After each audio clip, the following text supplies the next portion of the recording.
fanekena, fahanginana, faharetana, toe-panahy izahantsika ho tafina amin'ny Masina Maria ka hiainantsika amin'izao vanim-potoana ny Karemy izao. Ry kristianina havana, matsiaro manokana ny Masina Maria isika mianakavy. Ilay renina natry maso ny fijalian-janany ary niarana makivaky taminy lalana makany Kalvery. Reny izay hatramin'ny nanaovany hoe eny teo anatrehany anjely dia niaina ny fanenjehana, ny fiafiana, ny ranomaso sy ny fanalam-baraka, saingy nitazona ny teny nomeny ka nanatanteraka ny sitrapon'Andriamanitra mba ho famonjena antsika olombelona. Araka izany dia tsy mandeha irery isika eo ampamakivakiana ny lalana izay hitarihan'i Kristy zanany antsika, fa eo i Masina Maria ilay reny mpitari-dalana sy mpanoro-hevitra ary vonjin'ny kristianina anampy antsika raha vonina ny anokatra ny fontsika isika. Zavatra telo no azo tsoaina avy amin'ny toetran'ny Masina Maria teo ampiatrehana ny fijalian-janany.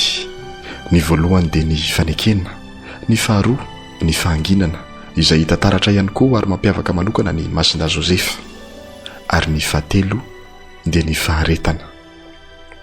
Ny fanekena nanaiky hatramin'ny farany fa tsy nivadi-po ary nanaiky izay zavatra niseho rehetra teo amin'ny fiainany. Mora tokoa ny manaiky fa sarotra ny miaina azy. Hitantsika izany endrika fanekena na hoe fifanekena izany eo amin'ny fanavadian'ny mpivady, eo amin'ny voady ataon'ny relijiosy, ny fianianana ataon'ny mpitondra mialohany andresan'ny asany, toy izany ihany koa ireo mpitsabo, ireo mpisolovava samy miainana izany fianianana sy fifanekena eo am-pahabe maso izany.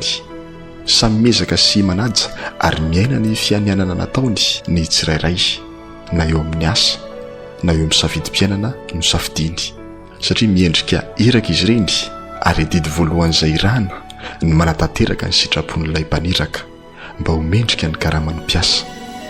Isika tsirairay dia samy manana ny iraka andrasan'ny ray amintsika. Ao ny voahiraka hikarakara ny ankonana, eo ny manatotosa tsara ny fianarany, eo ihany koa ny manoka tena ho an'Andriamanitra anomponany madinika, ny voahiraka hitondra sy hanompo ny vahoaka eo anivon'ny firenena, hitsabo hiaro ny vahoaka sy ny fananany sy ny maro hafa tsy voatanisa. Fa raha ireny rehetra ireny no atao anatin'ny fanekena sy fankatoavana dia rindra ny fiarahamonina misy antsika.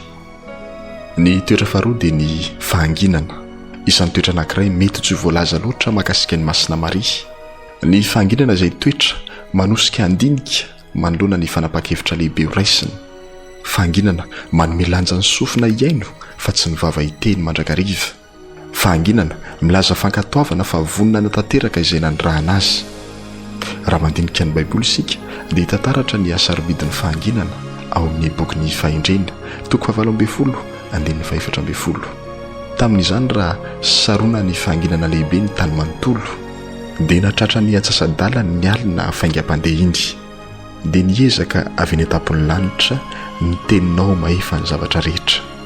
Ao amin'ny fahanginana noho izany no ahafahantsika tena mibanjina ny fitiavan'Andriamanitra ary miaino ny feony. Ao anatin'ny fahanginana no andrenesantsika sy andraisantsika ny hafatra marina avy amin'ny Jesoa Kristy manoloana ny feo maro samihafa mipitsika ao amintsika, toy ny feon'ny kolikoly, feon'ny fankahalana, feon'ny fialonana, feon'ny lainga sy ny fitaka, feon'ny erisetra, feon'ny fanavakavahana ary ny feon'ny fitiavatena sy ny tsy firakana manoloana ny fahorian'ny hafa. Noho izany, araka ny fanambaran'ny Papa François ombenimboeny ihany koa, raha tsy miaina ny fahanginana isika dia tsy ho tonga lafatra ny teny avoaka ny vavantsika, araka ny voalaza ao amin'ny boky ny ohabolana 17:1-20. Manam-pahefana afaty sy hamelona ny lela, fa arak'izay fidiny dia ho an'ny olona ny voany.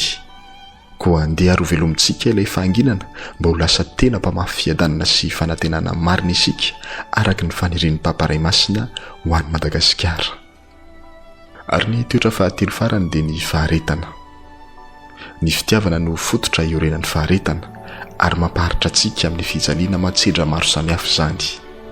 Dia ny ho tsara ny toetran'ny Masina Maria noraisiny tampitiavana i Masin-Dapiera na dia efa nandahan-janany ny telo aza, ary nanandalo fanenjena sy aza lambo aza ireo ankonam-piainana kristianina voalohany dia teo hatrany